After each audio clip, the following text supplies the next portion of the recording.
Hey, what is going on, guys? You are watching MattTheMusketeer, and today I am back with the final episode of Series 1 of Becoming a PC Gamer. Now, as I have said before, to celebrate the success of this series, not only on my own channel, but on Pixel Enemy as well, I will be giving away copies of Far Cry 3, Borderlands 2 and Assassin's Creed 3 in the month of February on my own channel.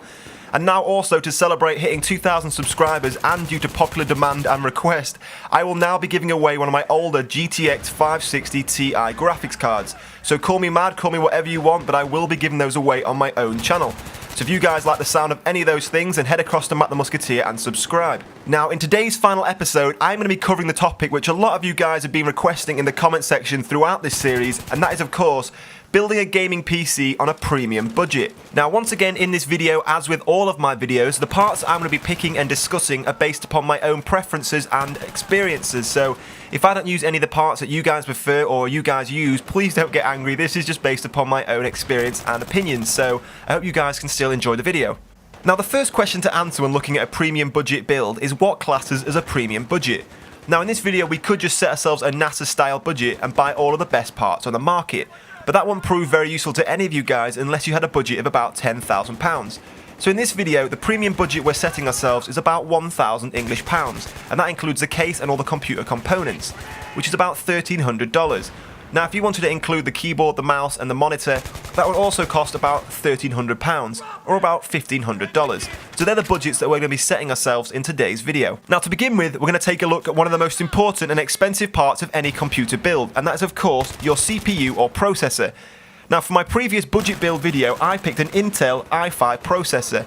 Now, whilst there are good AMD options on the market, for this video, I'm going to be going for the 3rd generation i7-3770K Intel CPU, which comes at a CPU speed of 3.5 GHz, but can be overclocked to 4.7 GHz. Now, I am recommending this CPU as it's actually the processor that I have in my own computer, and I have it constantly running at 4.7 GHz and have no problems or issues with it at all. And of course, to accompany your processor, you want a CPU cooler. Now, for this computer build, I have picked the Arctic Cooling Extreme 2, and the reason I've picked this is it's the same cooler that I have in my own computer, and it has an extra large fan to keep your processor nice and cool, but is also very, very quiet and doesn't cause your computer to be overly loud. Now, the next component on the list is the motherboard. Now, motherboards bring up an interesting subject. They seem to be the component that people are reluctant to spend the most amount of money on.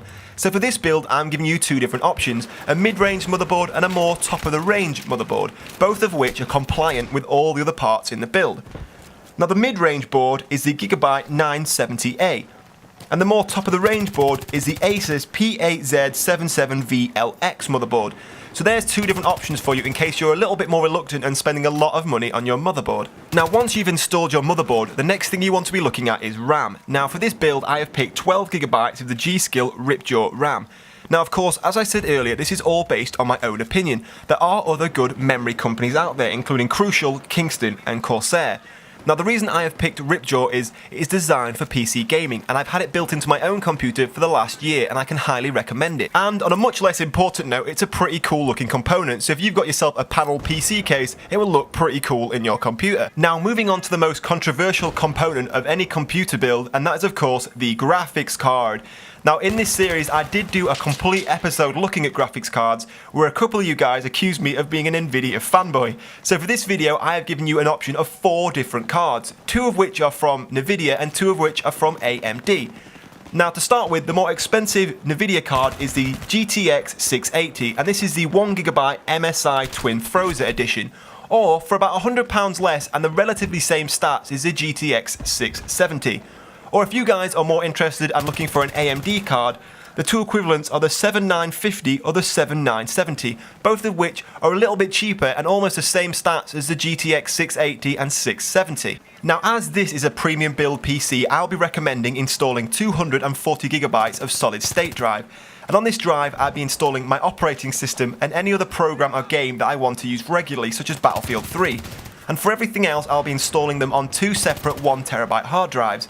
Now, in my last video when I recommended 2 separate hard drives, people questioned this, and the reason for this is if you have a game and you want to record it and run it at the same time, recording it on one hard drive whilst playing it on another allows you to have a much more successful frame rate and gaming experience.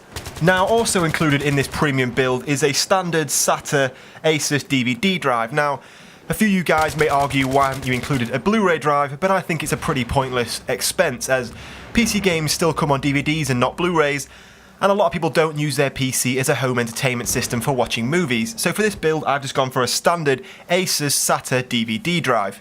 And finally, the last part needed inside the computer to power all your components is of course your PSU or power supply.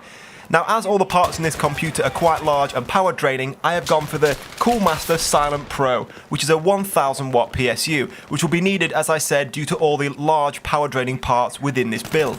Quite frequently, people pick up a too small a power supply for the computer they have built, so for this build, a 1000 watt power supply should keep your power hungry computer pretty happy.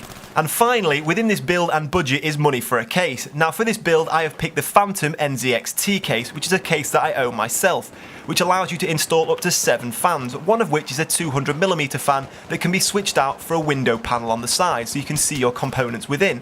It also has a fan speed control system built into the top, allowing you to decrease and increase the speed of your fans when it's necessary. And with that rounds up this premium build PC and also the final episode of this first series of becoming a PC gamer.